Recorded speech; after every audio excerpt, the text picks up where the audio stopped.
주변에 그런 선입견을 가지고 그분에 대한 신뢰를 이렇게 낮춘 사람들이 없잖아 있었겠죠. 네. 그리고 세상 사회는 어디에나 그 엘리트 의식이라는 거는 또 존재합니다. 더군다나 그것은 본인이 극복하려고 하더라도 잠재해 있는 건데, 제가 본 이재명 후보의 가장 큰 강점은 그런 어려운 환경에서 그거를 극복하기 위해 가지고 자기가 받지 못했던 혜택을 자기가 독서라든지 또는 대인관계로 해서 해결하는 모습이었고요. 이재명 후보의 유튜브에서 김어준하고 일생 얘기한 것도 네.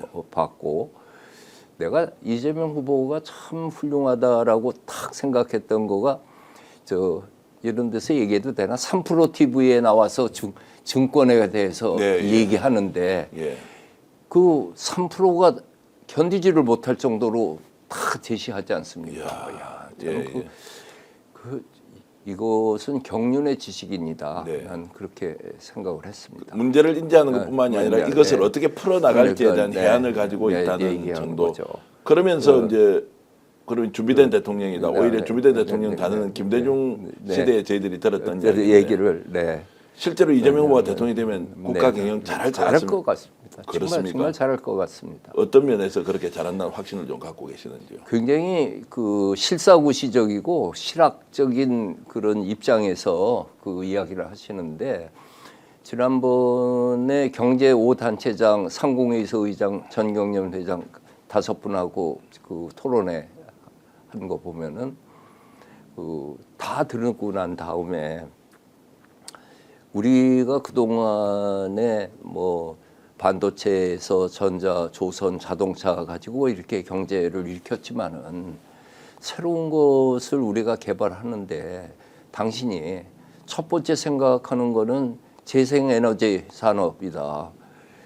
그 엄청난 규모의 산업을 우리가 어떻든지 극복해가는 것도 그거가 첫 번째 우리에게 준 큰 과제고, 두 번째는 문화산업이다. 문화 강국으로 가서 우리 문화가 그것이 산업화로 이어져 가지고서 나중에는 문화가 선도하는 그러한 세계로 가야 되지 않냐라고 아주 명확하게 얘기를 하시던데, 그러면서도 또 놓치지 않는 게 있더라고요. 문화 산업을 강조하다 보면, 산업이 강조하다 보면은 본질인 문화가 희생되거나 희석되는 일이 있어서는 안 된다 하는 것도 명확하게 딱 끊어요. 그런 점에서는 이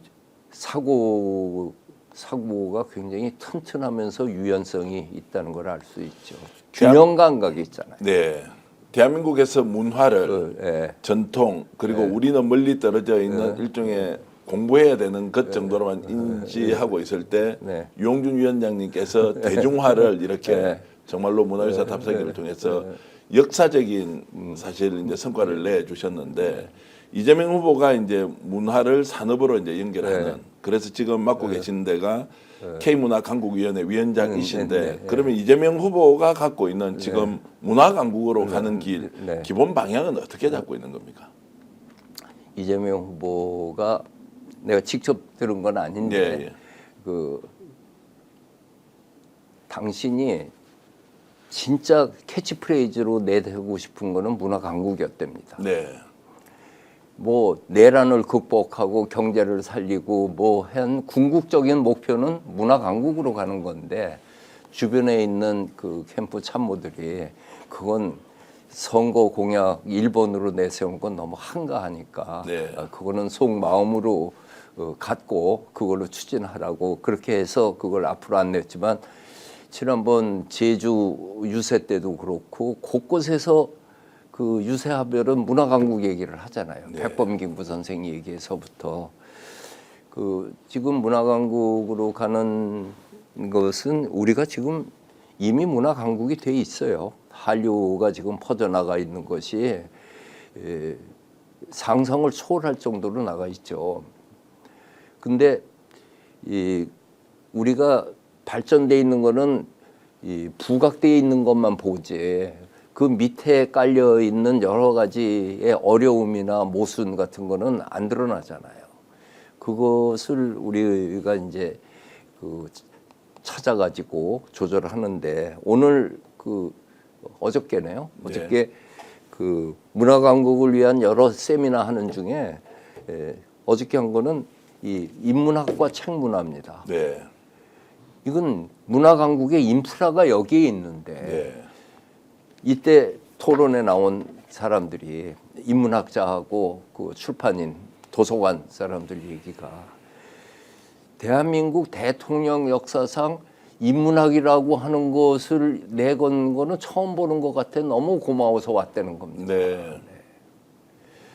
이게 지난번에 예술인들하고 만났을 적에는 문화를 산업으로 끌고 가게 됐을 때에 사실상 이 K 드라마 또 K 애니메이션에서부터 K 영화까지 이걸 보면은 세계를 뭐 완전히 제압한 작품들이 나왔잖아요.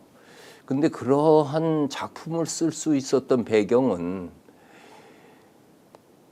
가난을 무릅쓰고 오직 그것이 좋아서 연극과 영화에 매달렸던 대학로에 소극장 운동하는 사람과 독립영화제 예술영화를 그냥 출연을 하면서까지 해왔던 그 사람들 중에서 나온 거거든요. 네.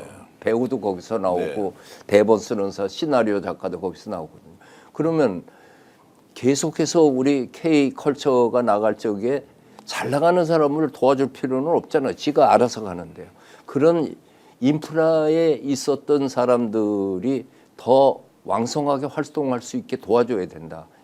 이것이 이제 이재명 후보가 기본적으로 동의하는 거고, 그 다음에는 난 그 얘기를 듣고 그 저분이 참 디테일한 거를 안다 싶었던 거가 김대중 정부 때부터 그 문화예술인들 지원을 하면서 지원은 하되 간섭은 하지 않는다라는 조건으로 해서 그 지금도 추진하고 있어요.